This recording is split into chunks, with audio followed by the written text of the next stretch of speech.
Dina Bonnevie, inaming kanyang paborito si Fiang. Ngayon, super favorite ko. Anak-anakan ko din siya sa isang project na ginagawa ko.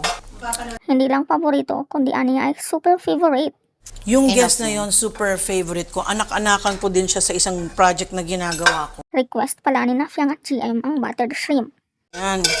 Asan na From yung... bahay ni Kuya to bahay ni Miss D.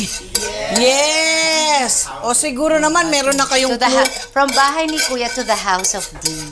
From bahay ni Kuya to the house of D. The house of D. Ayan na, iserve na.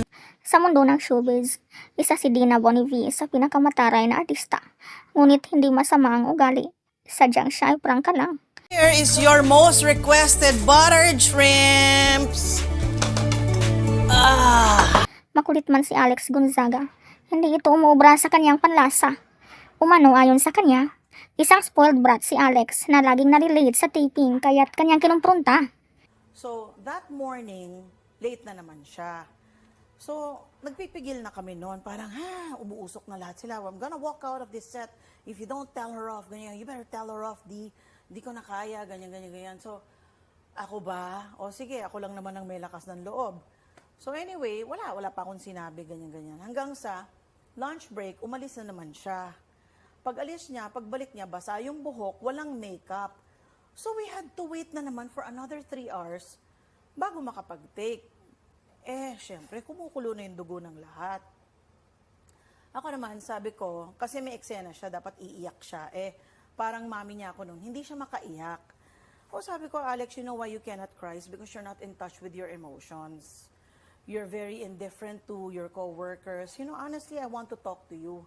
Kasi, you know, we don't like what you're doing, that you're always late. Marami akong ganap ganyan, ganyan, ganyan. Sabi ko, wait a minute. I'm trying to talk to you nice. Hindi, kasi hindi nyo nakikita yung side ko. Tapos, sabi ko, hindi pa pinapanganak ang babasto sa akin, Alex. Please, kinakausap kita ng maayos.